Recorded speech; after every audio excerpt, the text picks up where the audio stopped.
Good morning students. आज हम आपको पहली कविता आत्म परिचय के बारे में पढ़ाते हैं। कवि का नाम हरिवंश राय बच्चन जी है।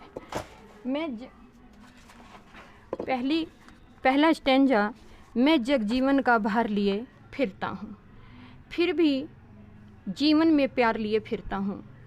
कर दिया किसी ने झंकृत जिनको छूकर, मैं सांसों के दो तार लिए फिरता हूँ। कवि कहते हैं कि संसार में रहते हुए संसार के साथ द्वंद्व की स्थिति उत्पन्न होना स्वाभाविक है, किंतु कवि कहते हैं मुझ पर संसार के लोगों का भार है, अर्थात एहसान है। लोग बात बात पर मुझ पर हावी होते हैं, लेकिन फिर भी मैं लोगों से प्यार करता हूँ। संसार के लोगों ने अपने बोलों द्वारा मेरे हृदय को झंकृत किया है कि अपने सवरों में मैं उनके प्रति फिर भी प्यार लिए फिरता हूँ।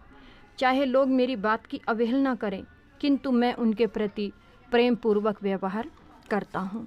निम्न पंक्तियों में कवि ने काव्य सौंदर्य जो बताया, कवि ने विगत जीवन का वर्णन किया है।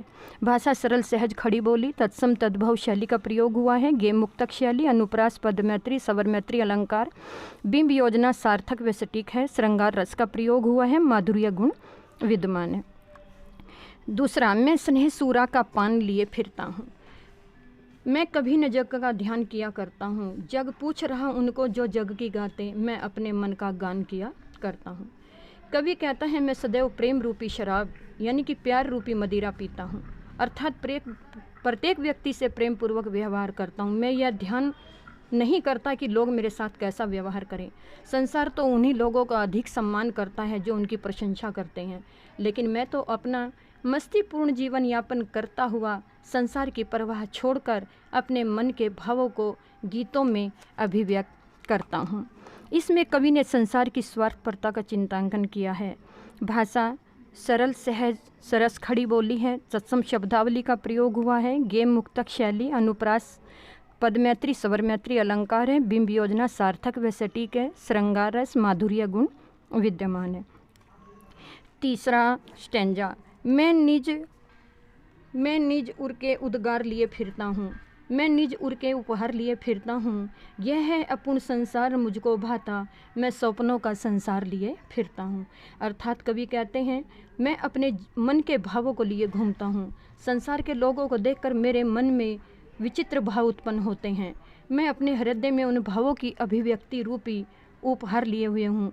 यह संसार अपूर्ण है, नश्वर है। यहाँ के लोगों का लचीला व्यवहार मुझे नहीं लगता।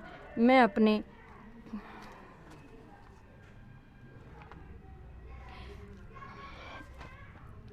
कल्पनाओं का अपना ही संसार रखता हूँ। अर्थात निम्न पंक्ति में कवि ने संसार को अपूर्ण बताया है। काव्य सौंदर्य है, जो उपरोक्त है वही काव्य सौंदर्य है।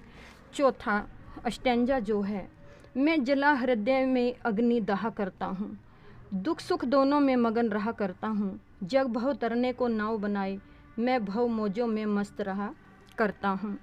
कवि कहता है मैं अपने हृदय में भाव रूपी अग्नि को जलाकर उसी में मस्त रहता हूँ। मैं प्रत्येक परिस्थिति चाहे सुख आए या दुख दोनों में मस्त हूँ। मैं संसार रूपी सागर को पार करने के लिए अपनी कल्पनाओं की नाव बनाकर संसार रूपी सागर की लहरों में मस्तीपूर्ण बहा करता हूँ। अर्थात कवि कहना चाहता है संसार के व्यवहार की परवाह न करते हुए मैं अपनी मस्ती में पूर्ण रहते हुए जीवन यापन करता हूँ। कवि ने काव्य सौंदर्य यहाँ पर सुख दुख में दोनों में सम रहने की प्रेरणा दी है। इसलिए जो काव्य सौंदर्य है वो पहले काव्य सौंदर्य की भांति है। पांचवा, मैं यौवन का उन्माद लिए फिरता हूँ, उन्मादों में अवसाद लिए फिरता हूँ। जो मुझको बाहर हंसा रुलाती भीतर, मैं हाय किसी की याद लिए फिरता हूँ। कवि कहते हैं मुझ में युवावस्था जैसी मस्ती है, मुझ में अत्यधिक प्रेम के कारण उदासी है, यानी कि मैं उदास रहता हूँ। संसार के लोगों से अत्यधिक प्रेम के कारण उनके दुखों से दुखी होकर मैं बहुत बेचैन रहता हूँ। मैं संसार के सामने तो हंसता हूँ, किंतु अंदर से बहुत बेचैन हूँ। मेरे अंदर की पीड़ा की याद जो है अभिव्यक्ति हेतु ही मचलती है। निम्न पंक्ति में कवि ने आंतरिक पीड़ा का प्रतिपादन किया है। बाकी नीचे जो काव्य सौंदर्य है वो पहले पद की ही भांति है।